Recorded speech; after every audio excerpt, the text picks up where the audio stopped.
देखिए कोई rocket science नहीं है, मैं बात कर रहा हूँ सिंपल टर्म लाइफ इंश्योरेंस की। यहाँ पे बहुत सिंपल फंडा होता है कि देखिए एज 60, 65, 70 आपके चॉइस के हिसाब से आप उस एज तक पर मंथ एक फिक्स्ड अमाउंट आपकी इंश्योरेंस कंपनी को पे करते हो। एंड अगर गॉड फॉरबिड आपको इस पीरियड में कुछ हो जाता है तो आपके फैमिली को इंश्योरेंस कंपनी पूरी अमाउंट देती है। मतलब समझिए आप एक 21 ईयर ओल्ड इंडिविजुअल हो और आपने एक टर्म प्लान लिया है टिल द एज ऑफ 60। तो अब देखिए ये कैसे फंक्शन करता है। टिल द एज ऑफ 60 आप पर मंथ फिक्स्ड 900 रुपीज पे करते हो। This amount never changes. And अगर इस पीरियड में आपको कुछ हो जाता है तो आपके फैमिली को इंश्योरेंस कंपनी 1 करोड़ रुपए देगी। इसको हम एक टर्म प्लान बोलते हैं क्योंकि यहाँ पे आपको कोई रिटर्न नहीं मिलता, यहाँ पे आप सिंपली प्रोटेक्शन के पैसे दे रहे हैं। लेकिन इंश्योरेंस कंपनी आपको क्या बोलेगी कि आप ये प्लान मत लीजिए, आप ऐसा प्लान लीजिए जहाँ पे आपको आपके पैसे वापस मिलते हैं। लेकिन रियलिटी ये होती है कि ये प्लान्स बहुत महंगे होते हैं और इसमें जो आपको पैसे वापस मिलते हैं वो आपको फिक्स डिपॉजिट जैसा ही रिटर्न देते हैं। अगर इस पे आप एक डिटेल्ड एनालिसिस देखना चाहते हो कि आपने क्यों मनी बैक वाले प्लान्स नहीं लेने चाहिए या फिर वो प्लान्स जहाँ पे इंश्योरेंस और इन्वेस्टमेंट मिक्स्ड होती है, तो इस टॉपिक पर भी मैंने एक प्रॉपर यूट्यूब वीडियो बनाया है जो आपको डिस्क्रिप्शन में मिल जाएगा। एनीवे अगर हम लाइफ इंश्योरेंस की बात करें तो यहाँ पे मैं आपको अपना एक्सपीरियंस शेयर करना चाहूंगा कि आप खुद से बिना किसी के हेल्प लाइफ इंश्योरेंस कैसे ले सकते हो। तो सबसे पहली मोस्ट इंपॉर्टेंट चीज ये होती है कि you need to start early, because जैसे जैसे आपकी एज बढ़ती है आपके प्रीमियम्स बढ़ते हैं।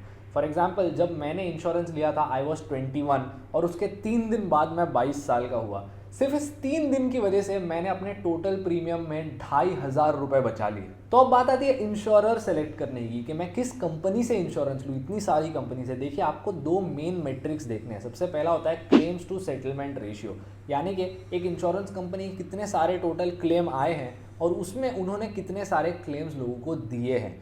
अब ये क्लेम्स टू सेटलमेंट रेशियो जितना ज़्यादा होता है उतना अच्छा होता है। और इसके साथ आप देखते हो अमाउंट्स टू सेटलमेंट रेशियो, यानी कि कितनी टोटल अमाउंट इंश्योरेंस कंपनी ने इंश्योर की थी और उसमें से उन्होंने कितनी एक्चुअली पे की। अगर ये दोनों नंबर्स बहुत हाई हैं तो आप उस कंपनी के साथ इंश्योरेंस इजीली ले सकते हो विदाउट एनी वरी। अब तीसरा पॉइंट ये आता है कि आपके लिए कौन सा इंश्योरेंस कवर सही होगा। देखिए आपकी जो भी एनुअल इनकम है आपको उसका 10 to 15 टाइम्स का इंश्योरेंस कवर लेना है। मतलब अगर आप साल के 10 लाख रुपए कमा रहे हो तो आपने एटलीस्ट 1 to 1.5 करोड़ का इंश्योरेंस कवर लेना जरूरी है। फिर अब बात आती है नंबर 4, आपको ये करने कौन से डॉक्यूमेंट्स लगेंगे। देखिए आपका पैन कार्ड, आपका Aadhaar card and as I said आपका income proof. In this case आप या तो 3 महीने की सैलरी स्लिप दिखा सकते हो या फिर पिछले 2 सालों का इनकम टैक्स रिटर्न। लेकिन आज के ज़माने में इनकम प्रूफ दिखाना मैंडेटरी है।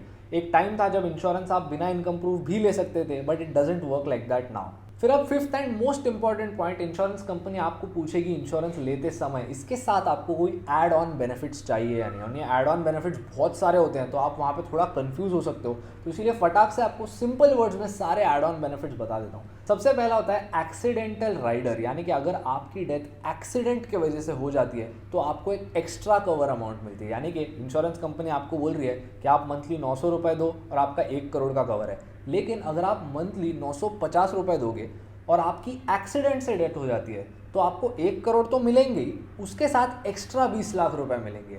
इन माई ओपिनियन ये यूजलेस है, बिकॉज आपकी अगर एक्सीडेंट से भी डेथ होती है गॉड फॉरबिड, आपको इंश्योरेंस कंपनी पूरे 1 करोड़ रुपए दे देगी।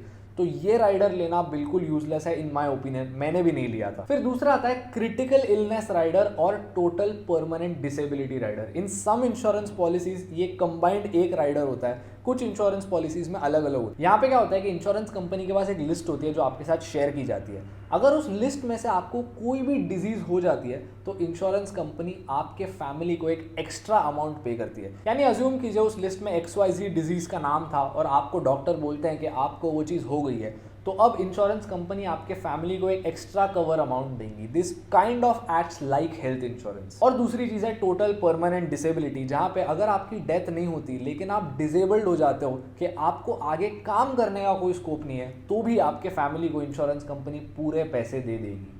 अब ये 2 राइडर लेना बहुत ज़रूरी है इन माय ओपिनियन। यूजुअली ये आपके प्रीमियम अमाउंट जो होती है उसका 30 to 50% कंप्राइज करते हैं। यानी कि अगर आपकी प्रीमियम अमाउंट मंथली 1000 रुपीज़ थी तो आपको ये दोनों राइडर लगाने के बाद 1400 to 1500 का मंथली प्रीमियम आएगा। और फाइनली होता है वेवर ऑफ प्रीमियम राइडर, यानी कि अगर इस पूरे पीरियड में आपको कोई क्रिटिकल इलनेस हो जाती है या एक डिसेबिलिटी हो जाती है और simply anything that affects your earning capability, तो उसके बाद इंश्योरेंस कंपनी आपके सारे फ्यूचर के प्रीमियम्स माफ कर देती है। यानी कि अगर ये अनफॉर्चुनेट इंसिडेंट आपके लाइफ में 30 साल की उम्र पर हुआ और आपकी पॉलिसी 60 ईयर्स तक की है, तो आपको इंश्योरेंस कंपनी बोलेगी कोई बात नहीं, अगले 30 सालों के लिए आप प्रीमियम मत देना, लेकिन आपकी इंश्योरेंस पॉलिसी कंटिन्यू होगी। अब ये एक बहुत सही राइडर होता है इसीलिए बिकॉज ईयरली बेसिस पे ये आपको 700 to 800 रुपीज़ का पड़ता है। तो इन माय ओपिनियन ये भी आपने लेना चाहिए। And finally number 6, insurance company आपको पूछेगी कि आप प्रीमियम मंथली देना चाहते हो या ईयरली देना चाहते हो, या सिर्फ ईयरली देना चाहते हो अगले 10 सालों के लिए, या फिर 5 सालों के लिए देना चाहते हो, या अभी पूरा प्रीमियम देके ख़त्म करना चाहते हो। यहाँ पे आपने सिर्फ एक रूल याद रखना है, जितने ज़्यादा पैसे जितना जल्दी आप इंश्योरेंस कंपनी को देते हो उतना उनका फ़ायदा है। क्योंकि अगर आप बोलते हो कि मैं आज ही पूरी प्रीमियम देके ख़त्म कर दूंगा, तो 1 करोड़ के कवर के लिए आपको बोलेंगे कि रफली 3.5-4 लाख रुपए आप आज अपफ्रंट पे कर दो और 60 साल की उम्र तक आपकी इंश्योरेंस चलेगी। यहाँ पे उनको आज के तारीख में इतने सारे पैसे मिल गए तो ये वो कहीं भी इन्वेस्ट कर सकते हैं, पैसे कमा सकते हैं। लेकिन यही चीज़ आप भी कर सकते हो। आपके पास अगर आज इंश्योरेंस में देने 4 लाख रुपए है, please do not choose that option. आप उनसे कहो मैं मंथली पे करूंगा या फिर ईयरली पे करूंगा till the end of the policy term. अब देखिए, अगर आप मंथली ऑप्शन चूज करते हो तो आप सिंपली हर मंथ 900 रुपये, 1000 रुपये ऐसे ही दे रहे हो और बाकी के जो आपके पैसे हैं वो कहीं ना कहीं अच्छे से इन्वेस्टेड है और आप उन पैसों पे पैसे कमा रहे हो। तो जब भी आपको इंश्योरेंस कंपनी पूछती है कि आपको कैसे आपका प्रीमियम पे करना है, the right answer is always जितना कम पैसा जितने ज़्यादा टाइम तक आप पे कर सकते हो। तो in my opinion the best option is monthly till the end of your policy term या फिर yearly till the end of your policy term. तो दोस्तों ये सारे पॉइंट्स याद रख के मैंने अपना इंश्योरेंस खुद से लिया था। I hope this video help you and आपको इससे अगर कोई भी वैल्यू मिलती है तो प्लीज़ इसको लाइक कीजिए और मेरे चैनल को सब्सक्राइब कीजिए ताकि मैं ऐसा वैल्यूएबल कंटेंट आपके पास और लेकर आता रह सकूं। एंड डू नोट दैट मैं हर एक थर्सडे और संडे को वीडियो अपलोड करता हूं। तो अगले वीडियोस में आप कौन से टॉपिक्स देखना पसंद करेंगे ये मुझे कमेंट्स में बताइए। मैं आपको मिलूंगा अगले वीडियो में, तब तक के लिए अपना और अपने परिवार वालों का ख्याल रखना। I will see you around.